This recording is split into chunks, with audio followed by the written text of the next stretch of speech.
Venimos hablando sobre el clamor y hablamos de 3 clamores que están en la Biblia. El clamor del necesitado. Ese clamor muchas veces es la consecuencia del dolor y la desesperación. Es decir, el que está mal, el que está angustiado, el que está desesperado, o se lo traga y se amarga o lo convierte en una oración. Y es más que una oración el clamor, porque conlleva dolor, desesperación, circunstancias, límites. Luego hablamos del clamor por la justicia, es decir, todo aquel que está viviendo una circunstancia de injusticia, aún sin creer en Dios, sin saber. Hablamos de Abel y de Caín y cómo la Biblia dice que la sangre de Abel subió como un clamor delante de Dios cuando Caín acaba con la vida de su hermano y cree que Dios no lo va a saber. Y luego comenzamos a hablar, y lo que vamos a hablar en un minuto tiene mucho que ver, del clamor por los que quieren conocer a Dios. Es algo interno. Y miren, vamos a leer en Gálatas 4:6. Gálatas es una carta escrita por el apóstol Pablo y dice particularmente esta expresión: por cuanto, ¿te animás a leerlo conmigo? Y por cuanto sois hijos, Dios envió a vuestros corazones ¿qué? El espíritu de su Hijo, el cual clama, Abba, Padre. Miren, en este pasaje podemos ver la Trinidad. Es decir, habla del Padre, habla del Hijo y habla de la tercera persona de la Trinidad, del Espíritu Santo, que fue enviado a nosotros. Pero hay algo particular. Dice que envió su Espíritu a nuestro corazón para clamar ¿cómo? ¿Cómo decía ahí la Biblia? Abba, Padre. Y es tan interesante porque Abba es una expresión que viene del arameo incorporada al hebreo. No hace mucho tiempo atrás vi una serie, vieron que hay series de todo el mundo, y hablaban en hebreo. Y de repente entra el padre a la casa y sale el nene a su encuentro de unos 5 años y iba diciendo Abba, Abba, Abba. E inmediatamente vino a mi mente el recordatorio. Claro, Abba es la primera expresión que tiene el nene cuando se dirige a su padre. Porque ustedes vieron, una cosa es el padre. El padre es el que lo llama la directora de la escuela. Y muy posiblemente está al límite de la expulsión. Llama al padre, quiero hablar con el padre. Pero el Abba no es el Padre. Es el primer vocablo que construye el Hijo cuando por primera vez se refiere a su Padre. Y en el castellano, ¿cuáles serían esas expresiones? Papito, ¿no? Y vos viste, empezó a balbucear y todos se pelean. No, dijo mamá, no, dijo papá, no, dijo abuelo. Con Alejandra somos abuelos. Y mi nuera, miren esto, y mi nuera le dijo a Alejandra, ¿podés creer 9 meses dentro de mi panza para que salga y diga abu? Y saben, yo no. Y a veces, bueno, vienen en el otro culto de las 20. A veces puede estar a 15 metros y tira las manos y dice abu, abu, abu. Y yo me olvido de todo. Es la primera expresión idiomática. Como bien algunos dijeron, es pa, es papito, es un balbuceo, pero se conecta verbalmente. Esta es esta expresión, Abba Padre. Es decir, que Dios viene a poner en nosotros, a través de su Espíritu en mí, una expresión por querer estar cerca de Él. El Padre es el que le dice, sentate que te voy a explicar. Ese es el Padre. Pero no hay papito, no hay pa, si no hay brazos, si no hay intimidad, ¿verdad o no? Si no hay cercanía. Es decir, que lo que viene a hacer Jesús es acercarnos al Dios que era el Padre del Antiguo Testamento. El Dios lejano. Por eso en el Antiguo Testamento 2 veces solas se menciona el término Padre. 2 veces. Son 39 libros. En el Nuevo Testamento, la mitad de la Biblia, son 27 libros. Solo en el Evangelio según San Juan son 120 veces. Y entre los 4 evangelios 220 veces Jesús lo llama a Dios Padre. ¿Y qué es en el Antiguo Testamento? Es Elohim, es Jehová, es el Creador, es el Dios del cielo y de la tierra, es el Dios de la directora. Pero el Nuevo Testamento es el papito al que yo me puedo acercar sin ninguna religión. Le puse por título a esta charla Abba Padre, como ustedes se pueden imaginar. Ahora, hay una gran batalla que yo percibo cuando uno se da cuenta que dentro de sí existe esta inclinación a lo trascendente, por decirlo de alguna manera. Y esta batalla yo la describo que es una fuerza que nace muy adentro. Miren cómo dice. Es una fuerza que nace bien adentro y que busca, ¿qué busca? Impulsarnos a salir ¿de qué? De la mediocridad. Yo puse mediocridad, de la chatura, para elevarnos hacia Dios. Porque no se necesita ser teólogo, que vivimos en una sociedad cada vez más chata, superflua, caracterizado por la vanidad. Veía una noticia el otro día, se ve que va a venir una gran nueva edición del programa cultural y filosófico Gran Hermano. Y va a estar en el canal de la cultura. 100.000 personas anotados para entrar en la casa que se hace nada.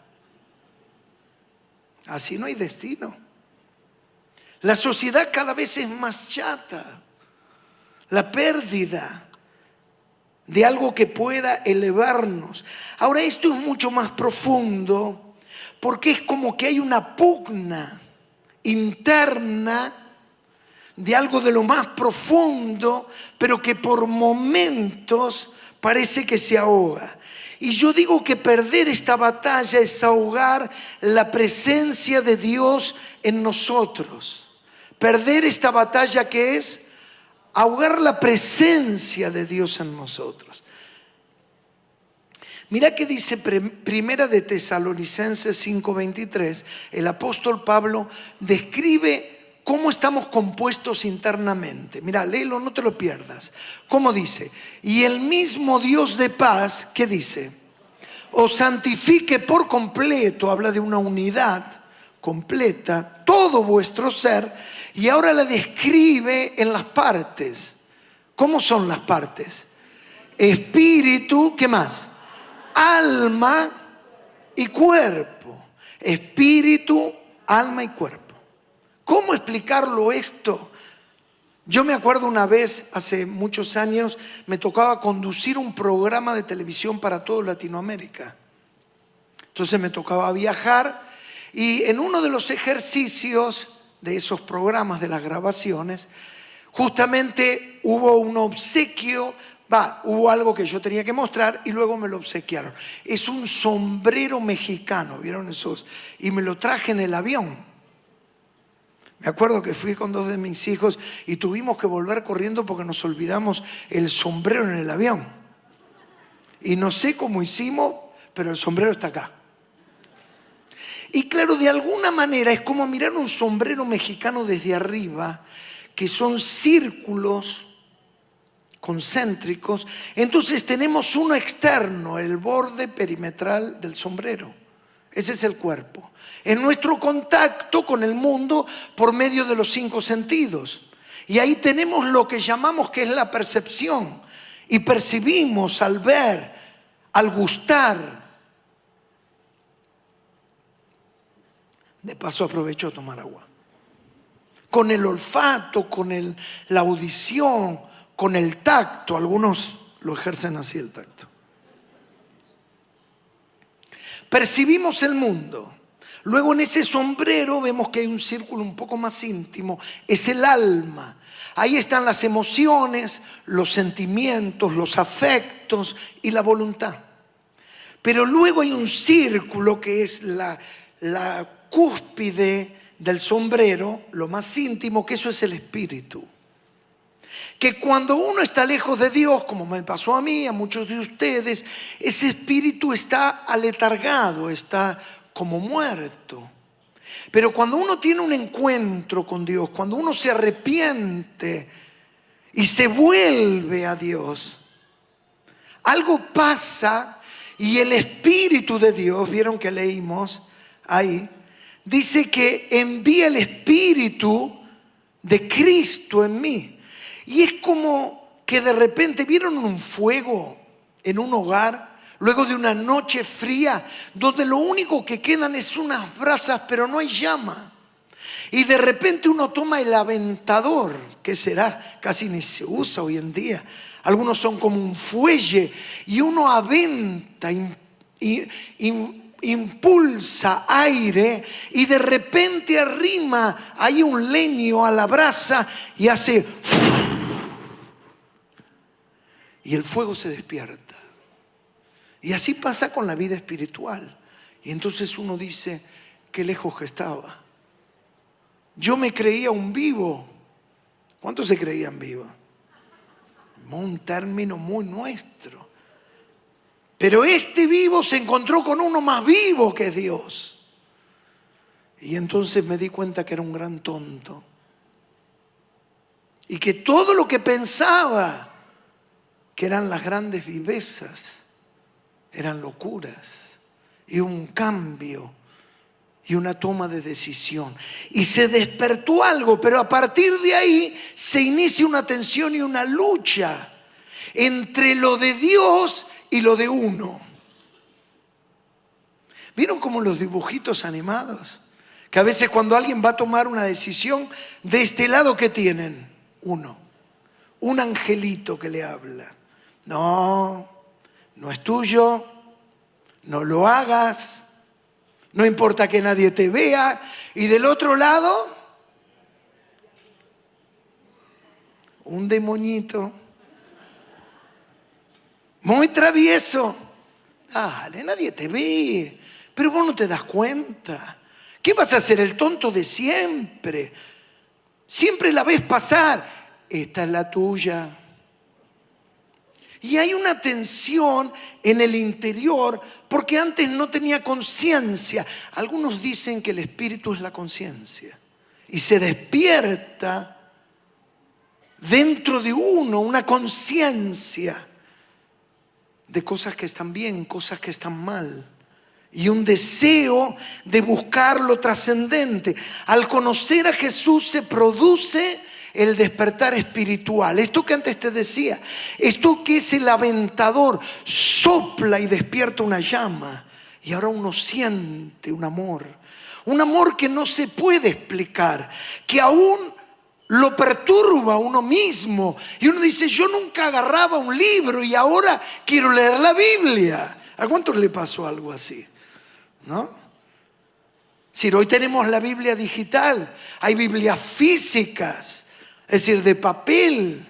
Yo me acuerdo una persona cuando todavía el mundo digital no existía, y ustedes vieron, hay gente que todo esto lo toma como amuletos. Es decir, en vez de tener un gauchito Gil, un equeco, ahora tiene la Biblia.